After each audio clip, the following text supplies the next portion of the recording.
बिस्मिल्लाहिर्रहमानिर्रहीम। आज हमारा टॉपिक ऑफ डिस्कशन है न्यूक्लिक एसिड। एक इम्पोर्टेंट बायोमॉलिक्यूल्स है, ऑर्गेनिक मॉलिक्यूल्स है जो कि ऑल लिविंग ऑर्गेनिजम्स के अंदर रहता है। तकरीबन प्रोक्यूरियोट्स के अंदर भी, यूक्यूरियोट्स के अंदर भी, इवन वायरसेस के अंदर भी न्यूक्लिक एसिड होते हैं जो कि ना लिविंग में इंक्लूड है ना नॉन लिविंग में इंक्लूड है। ये जो न्यूक्लिक एसिड है, इसको न्यूक्लिक के साथ मतलब एसिड हम क्यों कहते हैं, इसमें क्या ऐसा एसिडिक नेचर है, सब कुछ मैं आपको बता देता हूँ। पहले मैं आपको इसका इंट्रो कराता हूँ कि भाई न्यूक्लिक एसिड दरअसल पॉलीमर है किस चीज़ का, यानी इसका मोनोमर क्या हो सकते हैं, वो है न्यूक्लियोटाइड्स। बहुत सारे न्यूक्लियोटाइड्स जब मिल जाते हैं आपस में तो वो न्यूक्लिक एसिड्स बना लेते हैं। और न्यूक्लिक एसिड की जब हम बात करते हैं, इसके टाइप्स की जब हम बात करते हैं, अक्सर हमारे सामने डीएनए और आरएनए आता है, यानी D oxy ribo nucleic acid ये है डीएनए, और अगर आरएनए के एब्रिविएशन को देखें तो राइबो न्यूक्लिक एसिड। एक को डी ऑक्सी क्यों कहते हैं, एक को राइबो न्यूक्लिक क्यों कहते हैं, ये भी मैं आपको 2-3 मिनट बाद समझा दूंगा। पहले मैं आपको ये बताऊं कि सबसे पहले एक साइंसदान था, स्विस फिजिशियन था, यानी स्विट्ज़रलैंड से उसका ताल्लुक़ था। मेरे ख्याल में उसका नाम था फ्रेडरिक मिशर। 1871 में उन्होंने इसके ऊपर बात की थी, न्यूक्लिक एसिड के ऊपर। फिर जॉन्स ने 1920 में ये प्रूव कर दिया कि वाकई में न्यूक्लिक एसिड मौजूद है, डीएनए है, आरएनए है, जो कि जेनेटिक मटेरियल है, यानी कि पेरेंट से उसके नेक्स्ट जनरेशन में, उनके औलाद में, उसके प्रोजेनी में करेक्टर्स ट्रांसफ़र करने का काम सर अंजाम देते हैं। और हर सेल के अंदर होता है, और सेल के ख़ासकर न्यूक्लियस के या न्यूक्लियोइड के अंदर रहता है ये।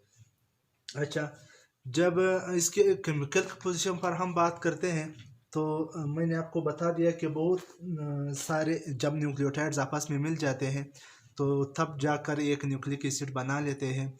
अब न्यूक्लियोटाइड्स क्या है, या अच्छा, इस कभी कभार न्यूक्लियोटाइड के साथ न्यूक्लियोसाइड का नाम भी आ जाता है। इन दोनों में भी फ़र्क है, यानी अक्सर हम कहते हैं कि न्यूक्लिक एसिड या तो न्यूक्लियोटाइड से मिलकर बने हैं या न्यूक्लियोसाइड से, वो मैं आपको बताता हूँ 2 मिनट बाद। सबसे पहले अगर हम एक न्यूक्लियोटाइड की बात कर ले कि न्यूक्लियोटाइड के अंदर क्या होता है। न्यूक्लियोटाइड के अंदर 3 चीज़ें होते हैं। सबसे पहले एक पेंटोज शुगर है। पेंटोज शुगर का क्या मतलब, जो पेंटागोनल हो, 5 कार्बन वाला हो, C5H10O5। अगर आपको याद हो, हमने कार्बोहाइड्रेट्स के अंदर ये पढ़े थे सारे।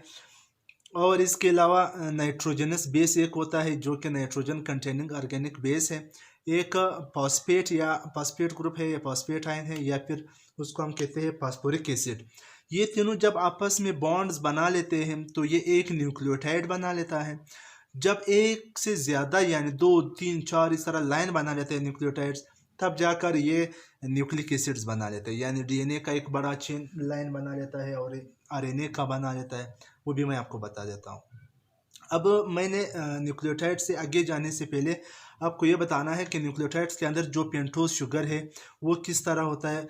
ये देखो, मैंने पेंटोज शुगर इधर ड्रा किया है, लेकिन मैंने 2 तरह के ड्रा किए हैं। इसमें क्या फ़र्क हो सकता है इन दोनों में, ये है पेंटोज शुगर का, यानी पेंटोज का मतलब है, मैंने अब पहले भी बता दिया कि पेंटागोनल है, हेक्सा नहीं है जिस तरह ग्लूकोज था। तो ये पेंटागोनल है। यहाँ दोनों जो है पेंटोज शुगर मैंने ड्रा किया, एक को मैंने राइबोज शुगर का नाम दिया है, एक को मैंने डी ऑक्सी राइबोज का नाम दिया है। फ़र्क क्या है, ये कार्बन नंबर 1 है, ये कार्बन नंबर 2 है। यहाँ पर भी ये कार्बन नंबर 1 है, ये कार्बन नंबर 2 है। जो राइबोज शुगर है यानी आरएनए का, खासकर यहाँ पर आप देख रहे हो कि पोजीशन नंबर 2 पर, यानी कार्बन के साथ हाइड्रोक्सिल ग्रुप, फंक्शनल ग्रुप यहाँ पर अटैच है, OH, सही है। तो यहाँ पर ऑक्सीजन आपको दिखाई दे रहा है, लेकिन जब हम डीऑक्सीराइबोज की बात कर ले तो यहाँ पर पोजीशन नंबर 2 पर कार्बन के साथ सिर्फ हाइड्रोजन है, ऑक्सीजन नहीं है।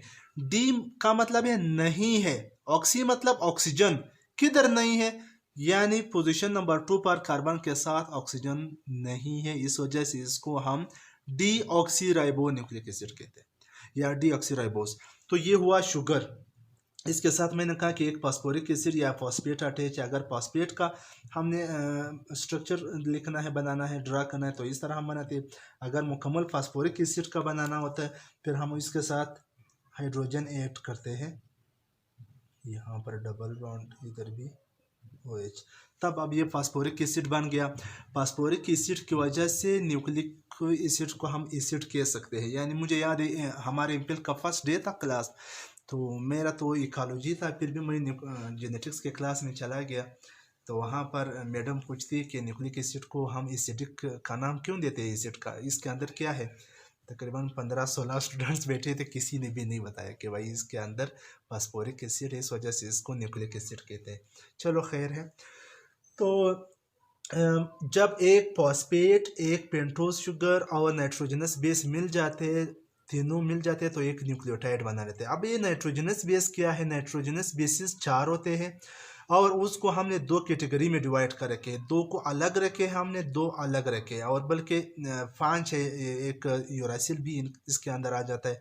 वो मैं आपको बता देता हूँ कि नाइट्रोजनस बेसिस क्या है। दो कैटेगरीज में हमने डिवाइड कर रखे हैं, एक है पायरेमिडीन, एक है प्यूरिन।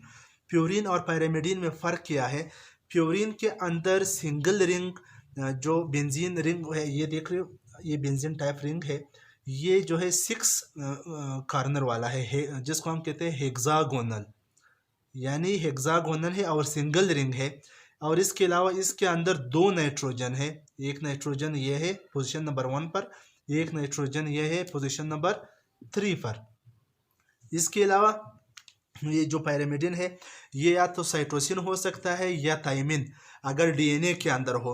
अगर आरएनए के अंदर हो फिर साइटोसिन के साथ साथ यूरासिल आ सकता है।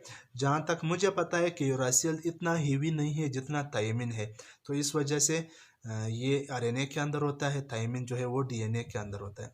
वो जो यहाँ पर मैंने आपको एक बात बताई कि यहाँ पर ऑक्सीजन है, यहाँ पर नहीं है, इस वजह से आरएनए ज़्यादा रिएक्टिव है कंपेयर टू डीएनए।